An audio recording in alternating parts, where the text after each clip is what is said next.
दोस्तों, एक पति और पत्नी कोर्ट में अपनी तलाक की फाइनल डेट पर अपने अपने रिश्तेदारों के साथ बैठे हुए होते हैं। जो लड़की का पति होता है उसका नाम संजय होता है और जो लड़की होती है उसका नाम राधा होता है। जो संजय होता है वह अपनी पत्नी की तरफ देखते हुए सोचने लगता है कि जो आज तक मेरी पत्नी थी आज मेरे लिए अनजान बन गई है। ऐसा ही कुछ उसकी पत्नी भी सोचने लगती है और जो राधा होती है थोड़ी देर बाद अपने रिश्तेदारों को, मम्मी पापा को कुछ कहते हुए कोर्ट से बाहर चली जाती है। दोस्तों, उसके पीछे पीछे संजय भी चला जाता है और जब वह देखता है तो उसकी पत्नी एक चाय की दुकान पर बैठी होती है। संजय भी उसके सामने स्टॉल पर जाकर बैठ जाता है और उसके बाद जो उसके बीच की बातें होती हैं वह बहुत ही ज्यादा इमोशनल कर देने वाली बातें होती हैं। दोस्तों, बहुत ही भावुक कर देने वाली बातें होती हैं, दिल को छू लेने वाली बातें होती हैं। दोस्तों, ये जो कहानी घटित होती है ये बहुत ही इमोशनल कहानी है, बहुत ही इंटरेस्टिंग कहानी है। तो कहानी में आगे बढ़ने से पहले बस वही एक छोटी सी रिक्वेस्ट कि वीडियो को लाइक कर दीजिए और चैनल को भी सब्सक्राइब कर लीजिए, जिससे कि हमारा हौसला बढ़ता रहे और मैं आप लोगों को अच्छी अच्छी और नई नई कहानियों से रूबरू कराता रहूं। तो दोस्तों, ज्यादा बात ना करते हुए मैं कहानी को शुरू करता हूं। दोस्तों, ये कहानी है मध्य प्रदेश के मुरैना जिले की, जहां पर एक पति पत्नी के बीच में एक छोटी सी बात को लेकर झगड़ा हो जाता है और वह झगड़ा इतना ज्यादा बढ़ जाता है कि उसका पति उसे 2-4 थप्पड़ जड़ देता है। जो पत्नी आज से बहुत ही ज्यादा सुशील थी, बहुत ही ज्यादा साधारण थी और अपने पति की बहुत ज्यादा केयर किया करती थी, उसको भी गुस्सा आ जाता है और वह रह नहीं पाती है और अपनी चप्पल निकालते ही वह अपने पति की तरफ फेंक देती है और जो उसका पति होता है बस इस बात को अपनी मर्दानगी पर थप्पड़ समझने लगता है और उस पर बहुत ज्यादा गुस्सा हो जाता है। झगड़ा बहुत ज्यादा बढ़ जाता है। उन दोनों की यह बात उनके रिश्तेदारों तक पहुंच जाती है। तो रिश्तेदार जो होते हैं वह आग में घी डालने का काम करते ही हैं, आप लोग को बहुत ही अच्छे तरीके से मालूम होगा। लड़के के रिश्तेदार कहते हैं कि जो पत्नी अपने पति पर हाथ उठाए उससे ज्यादा चरित्रहीन औरत हो ही नहीं सकती और वह तुम्हारी पत्नी होने के काबिल ही नहीं है। लड़के को उसके खिलाफ बहुत ज्यादा भड़का देते हैं, बहुत ज्यादा अनाप शनाप उसकी पत्नी के बारे में उसको कहने लगते हैं। उधर जो लड़की के पक्ष वाले होते हैं वह भी कहने लगते हैं कि आज 21वीं सदी है और इस सदी में जो पति अपनी औरत पर हाथ उठाए वह पति कहलाने के लायक नहीं है। उसके बारे में भला बुरा कहते हैं और अपनी बेटी को उसके खिलाफ भर देते हैं। दोस्तों, जो मामला होता है वह कोर्ट तक पहुंच जाता है। दोनों के बीच तलाक होने लगता है। आखिरकार काफी कोर्ट के चक्कर काटने के बाद वह फाइनल डेट भी आ जाती है जिस दिन उस तलाक का फाइनल होना था। शुरुआत में उनके साथ जिन रिश्तेदारों की संख्या बहुत ज्यादा थी, धीरे धीरे करके वह भी कम हो जाती है। दोस्तों, अब जो लड़का लड़की होते हैं वह कोर्ट में अपने अपने रिश्तेदारों के साथ पहुंच जाते हैं। कोर्ट में उनकी पेशी होती है, जज के सामने खड़े होते हैं। जज साहब उनसे पूछने लगते हैं कि ये आपकी लाइफ को सुधारने का आखिरी मौका है, अगर अब भी तुम एक होना चाहते हो तो अभी भी मौका है। दोस्तों, दोनों पति पत्नी अपनी बात पर अड़े रहते हैं क्योंकि उनके साथ में उनके रिश्तेदार भी खड़े होते हैं। तो रिश्तेदारों के सामने वो लोग झुकना नहीं चाहते थे। आखिरकार उनका तलाक फाइनल हो जाता है। दोनों के हाथ में तलाक के कागज थमा दिए जाते हैं। कोर्ट के परिसर में दोनों पक्ष के लोग एक दूसरी तरफ बैठ जाते हैं और खुशी मनाने लगते हैं, आपस में बातें करने लगते हैं।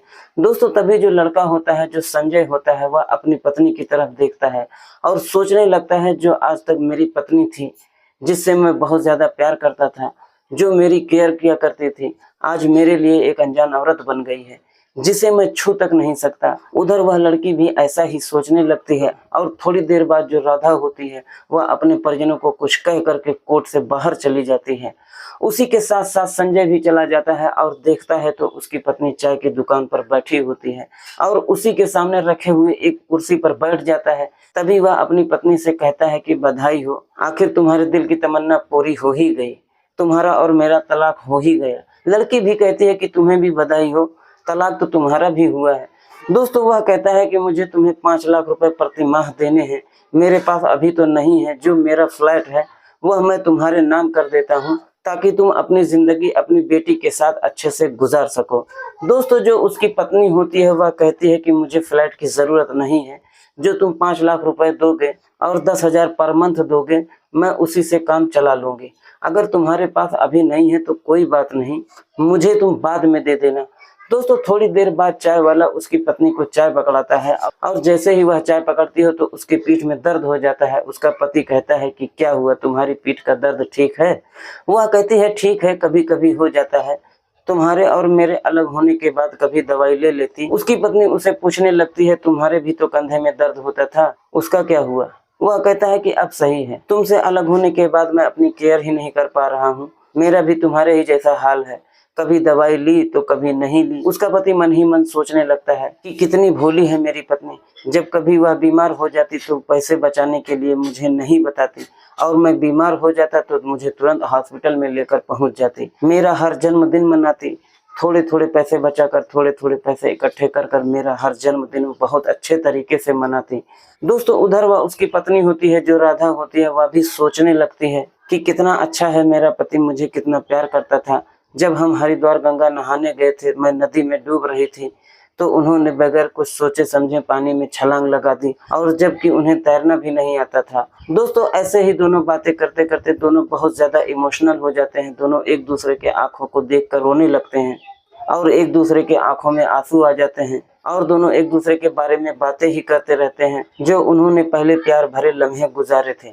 उन्हें याद करने लगते हैं, एक दूसरे से शेयर करने लगते हैं, और फिर सोचने लगते हैं कुछ भी बात नहीं थी, और फिर दोनों एक दूसरे से कहने लगते हैं, एक छोटी सी बात को हमने इतना बढ़ा चढ़ा कर दिखा दिया, रिश्तेदारों तक पहुंचा दी, जिसके कारण आज हम दोनों एक दूसरे से अनजान हो चुके हैं। आज के बाद ना ही तो तुम मुझे मिल पाओगे और ना ही मैं तुम्हें मिल पाऊंगा।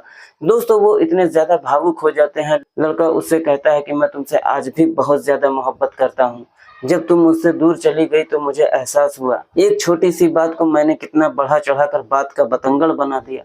मैंने बाद में बहुत ज्यादा पश्चाताप किया। दोस्तों, जो लड़की होती है वो भी कुछ ऐसा ही सोचने लगती है। वो भी कहती है, मैं तुमसे अलग होने के बाद मुझे भी बहुत ज्यादा पश्चाताप हो रहा था, लेकिन हमारे रिश्तेदारों को पता चल चुका था, अगर हम सहमत हो जाते तो शायद हमारी ही नाक कट जाती। इस नाक को बचाने के लिए हम दोनों अपनी बात पर अड़े रहे। आखिरकार जो लड़की होती है वह कहती है कि मेरे माता पिता मेरा वेट कर रहे होंगे, मेरा इंतजार कर रहे होंगे, मैं चलती हूँ।